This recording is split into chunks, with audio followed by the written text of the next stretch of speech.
Guys, we're back in Rhode Island this morning, and I want to walk you guys through two things. Number one, I'm going to talk to you guys what this yellow stuff is and what we're doing to prepare for our white cedar shingle siding. And number two, I'm going to show you a new electric panel that we're going to be using on this project, talk to you about some of the features that it has. So what we have here is a Benjamin Obdyke Slicker HP, and what that is it's a two-part Rainscreen as well as a WRB. This is not a self-adhered, this just gets stapled up. But you're still going to be able to manage bulk water. So just a real quick reminder, our air barrier in our original WRB, which is a siga, is all the way on our first layer of sheathing, and then 2 layers of Rockwool, and then we have our second layer of sheathing, which is is only installed for the cedar shingles. Now, if we were doing maybe a clapboard siding or something that was long and horizontal or even vertical, say, like a shiplap, we could do individual strapping, but due to the fact that we're installing white cedar shingles, you need continuous nailing. Otherwise, you'd have strips every 6 inches, which just would be labor intensive. So that's why we have that second layer of plywood. But we don't want that plywood to get damaged by water or water get trapped. So we have that second layer to help manage bulk water. And then this Rainscreen is going to allow the shingles to sit on top of the Rainscreen, and any bulk water that does get trapped in there drains all the way down through these channels. It's keeping it about a 1/4 inch off of that black surface down to our copper drip cap, and that's going to allow the water to drip out and below. Julie has also detailed a nice bug screen, just a regular screen material you can buy at a home improvement store, and wrap that up in a U shape, up down the front, across the bottom, and up the back, and that way if any bugs get in, they're not traveling up any of these grooves. One of the reasons it's really important to have a Rainscreen is because of the drying for the shingles. Those shingles are obviously going to get wet, they're going to be exposed to the element, they are going to absorb some moisture, and with air being able to travel on both the front and the back, that shingle is going to dry faster. And if it's drying faster, it can last longer.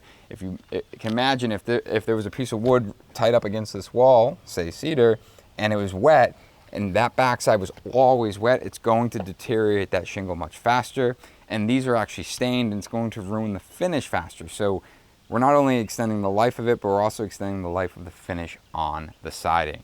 So a couple of the other things that we have to make sure we're prepared for, I'll get to the vent here, but our windows. So one of the details is all of these corners, there's no jambs and there's no trim. This will be a woven corner with the cedar shingle. And so it's really important that our windows get caulked in place first. You can see right in here, it's caulked from the window jamb to our original siga.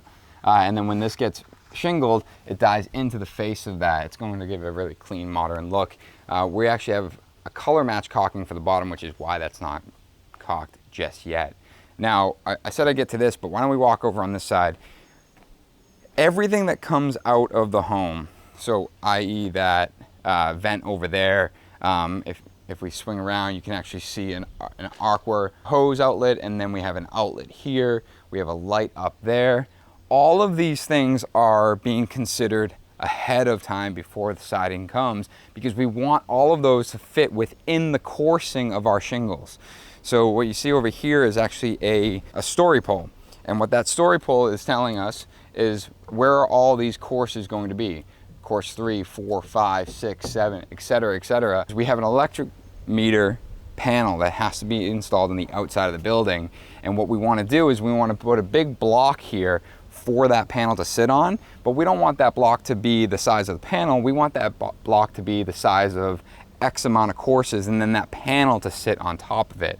You can see that also marked on here is deck frame, and then it's also showing how far this may hang down on a section like this. You see the wall, this is following a future staircase here. So our cedar shingles are going to hang slightly below the plywood, but they're actually going to be cut on an angle, flatten out, and cut on an angle again, rather than stepping all the way down, which in my opinion kind of looks like a sawtooth and doesn't really flow. And with the future staircase, it will look really nice.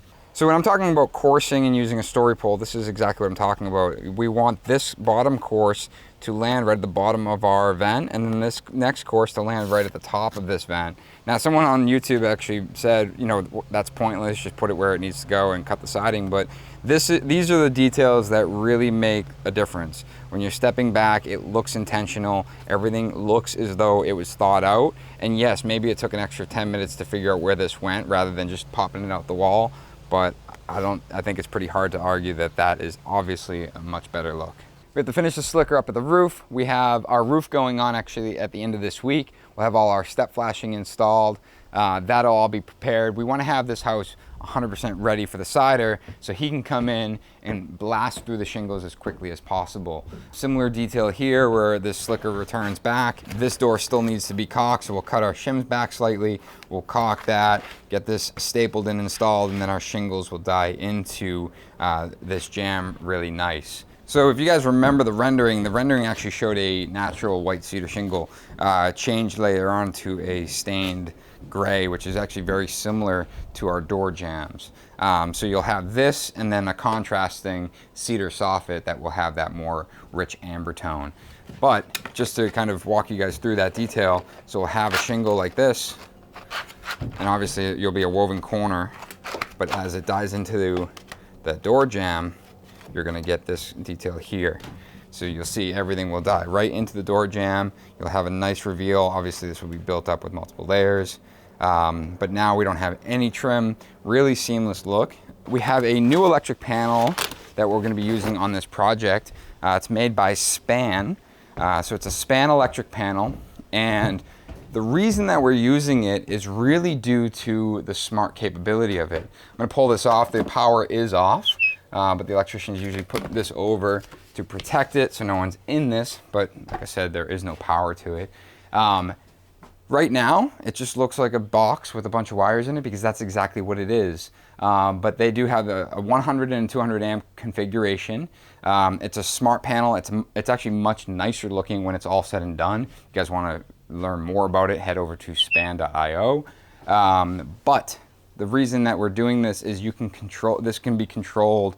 You can set up particular loads to turn off, or if you were to lose power and had solar backup, you can control which circuits are going to continue to use. We're going to dig into more specifics on this in a future episode. I just want to introduce it to you guys first. But the number one thing that I've heard from people is like, hey, you know what, that's really nice. You're spending a lot more money for an electric panel, but what if the technology goes away at some point? Obviously, we're hoping that it doesn't, but the panel does still operate just like a normal panel, which is, for me and for our clients, is really important. We don't want to be, we never want to be installing something that could potentially become obsolete. You know, if you've been in some of these older homes with lighting control, for example, those lighting control systems become obsolete and they're really hard to upgrade. You basically have to wire that whole home again. And that's not the case here. This panel, ultimately, if something were to go wrong with the software in the future, again, which we hope it doesn't, you have a normal electric panel and you don't have that Wi-Fi control or that software controllability that you have now with the way they're built. We talked about it before. We were going to put a Tesla roof on it. We're unfortunately running into supply chain issues with Tesla, so we're going to be doing solar, a more traditional solar package. That's the plan right now after we do an asphalt roof.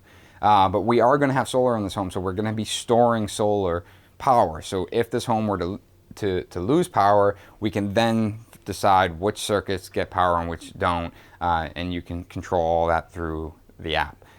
Additionally, we are also prepping for an electric car, and Span actually just released Span Drive, which is their electric car charger, and that will be located obviously in the garage.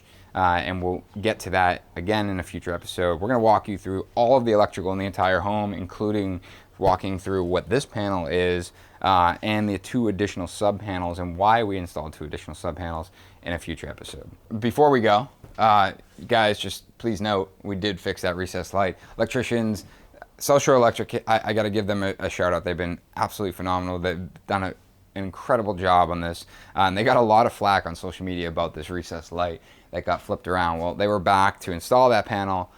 They've fixed that. and you can see just how neat their work is, all of the wiring coming in. So kudos to them, really appreciate all the great work that they do. We've had great luck with all of our trades in this job. They've all done an incredible job, and we'll continue to showcase their work in a future episode.